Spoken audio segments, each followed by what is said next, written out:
Hello. Rồi, vừa rồi là các bạn đã được nhìn qua màn solo một đấu với 3 chiếc xe tăng chiến đấu chủ lực. Thì ở đây nó có một cái sự hơi khập khiễng một chút là đơn vị bộ binh của mình nó có lực chiến to hơn so với 3 đơn vị xe tăng chiến đấu chủ lực còn lại. Nhưng mà so với một cái chiến báo, một cái báo cáo chiến đấu là một đơn vị có thể đánh bại 3 đơn vị khác, trong khi đó lượng thiệt hại không đáng là bao nhiêu cả.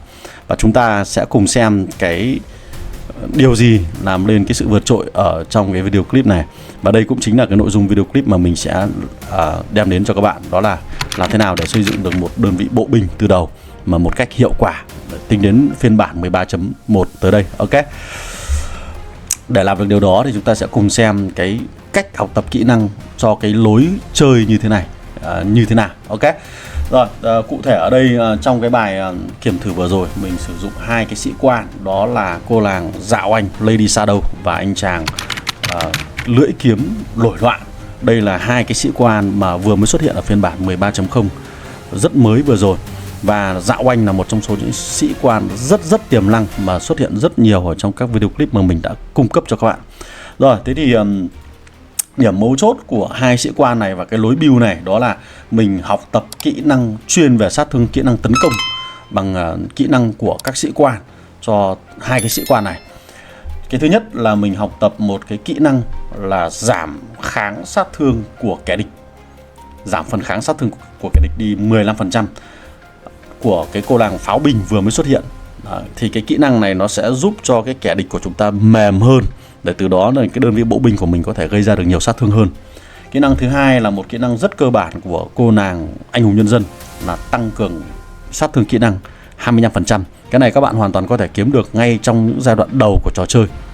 Và đối với anh chàng Lưỡi Kiếm Nổi Loạn thì chúng ta sẽ học một cái kỹ năng là tăng cường sát thương kỹ năng lên 30% của anh chàng Ngôi Sao Cô Đơn, cũng là một trong số những sĩ quan dành cho bộ binh khác.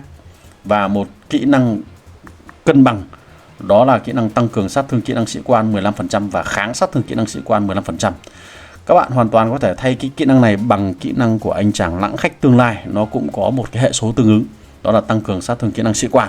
Thì toàn bộ ba cái kỹ năng mà mình học tập cho hai sĩ quan này đều có khả năng tăng cường cái sát thương kỹ năng sĩ quan. Tại sao mình lại chơi cái lối chơi như này?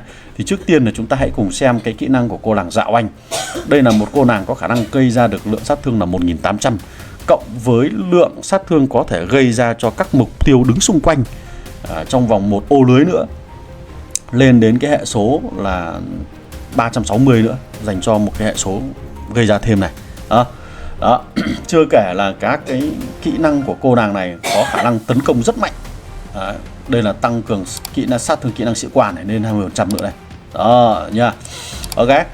Đấy, rồi hỏa lực này, hỏa lực đây đã được cộng thêm 25% rồi. Được chưa?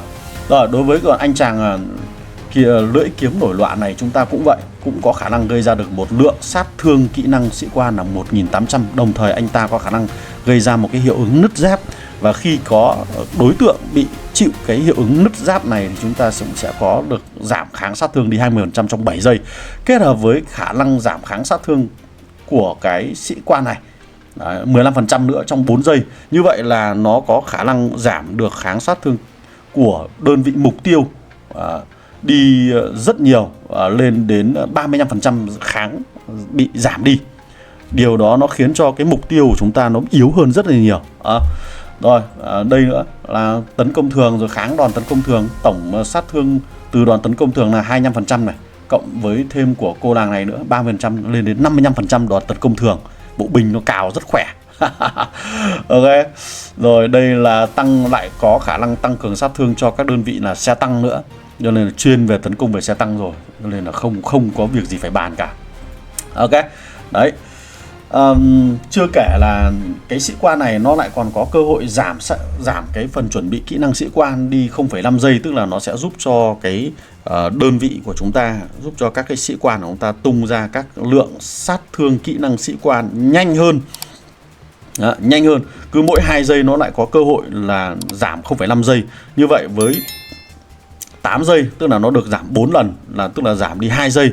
Như vậy là đồng nghĩa với việc là các bạn cứ 6 giây là các bạn sẽ đã lại tung ra cái kỹ năng sát thương kỹ năng sĩ quan một lần rồi. nó tung ra rất nhanh, cho nên là như các bạn thấy là cái phần báo cáo chiến đấu và cái phần kiểm thử mà mình vừa cho các bạn xem nó tiêu diệt các đơn vị xe tăng chiến đấu chủ lực rất nhanh. Và đây cũng chính là cái bộ kỹ năng học tập được tư vấn bởi anh chàng Paru, một trong số những member đã xem video clip của mình về các đơn vị bộ binh và đã đưa ra một cái lối chơi, cái cách học kỹ năng này, và mình phải cảm ơn bạn đó với một cái hướng dẫn khá là tuyệt vời. Đúng không? Rồi, thế thì để bắt đầu chơi một cái đơn vị bộ binh từ đầu theo cái hướng chơi như thế này thì các bạn sẽ cần làm gì? Đầu tiên là chúng ta sẽ cần nâng cấp cô nàng Lady Shadow trước. Đây là cái cô nàng mà các bạn hoàn toàn có thể sở hữu trong những ngày đầu tiên khi chúng ta tham gia vào chiến trường Warpath. Và cô nàng này có thể kích hoạt nâng cấp lên đến thế hệ thứ 5 sau 75 ngày. Nó khá là tuyệt vời. Một cô nàng này cực kỳ đa năng, mà mình nghĩ là ai cũng nên có thể chơi cô nàng này. Vừa được triển khai cho pháo, vừa triển khai cho bộ binh, vừa triển khai cho xe tăng. Quá là tuyệt vời, đa năng công thủ toàn diện luôn. Và dùng được trong rất nhiều các tình huống: phòng thủ căn cứ, chơi đấu trường, chiến đấu ngoài chiến trường, tấn công căn cứ, hoàn toàn có thể làm được. Cho nên là tội gì mà mình không nâng cô nàng này từ sớm, đúng không ạ? Sau đó thì sau khi bạn đánh thức được cô nàng Lady Shadow này xong thì tiếp theo là đến được anh chàng lưỡi kiếm của chúng ta. Và ban đầu tiên thì chúng ta chưa có nhiều kỹ năng, thì các bạn hoàn toàn có thể học tập những cái kỹ năng tấn công của các cái sĩ quan, ví dụ như là kỹ năng tấn công của anh chàng cỗ máy tác chiến, hoặc là của Marie, hoặc là của Bạch Lang. Đấy là chúng ta có thể hoàn toàn học tập những kỹ năng tấn công như vậy. Sau này thì các bạn có đủ lượng tượng vàng thì chúng ta bắt đầu là tập trung vào học những cái kỹ năng tăng cường sát thương kỹ năng sĩ quan. Ngoài ra thì các bạn có thể là học tập cái kỹ năng tăng cường sát thương kỹ năng sĩ quan của các sĩ quan quầy rượu, ví dụ như là của cô nàng tóc đỏ này, hoặc là của anh chàng bác sĩ đau đớn. Cô nàng tóc đỏ này nó cung cấp lên đến 40% sát thương kỹ năng sĩ quan, nó sẽ khiến cho cái lượng sát thương kỹ năng sĩ quan của đơn vị bộ binh nó gây ra khá lớn. Hoặc là chúng ta có thể học tập kỹ năng của anh chàng bác sĩ đau đớn với chỉ 30% thôi, cũng là quá là tuyệt vời rồi. Ok, đó. Thì các bạn cứ thử build theo cái hướng như thế này xem. Và sau khi các bạn đã có được cái đơn vị bộ binh của mình, trải nghiệm nó ở trên chiến trường, và sau đó các bạn quay trở lại cái video clip này, comment cho mình về cái trải nghiệm của các bạn, xem là cái lối chơi này như thế nào và cái cách học tập kỹ năng này ra làm sao, nó ổn hay nó không ổn, và nó đem lại hiệu quả như thế nào cho các bạn, trải nghiệm như thế nào cho các bạn, thì cũng để lại phần bình luận cho mình nhé.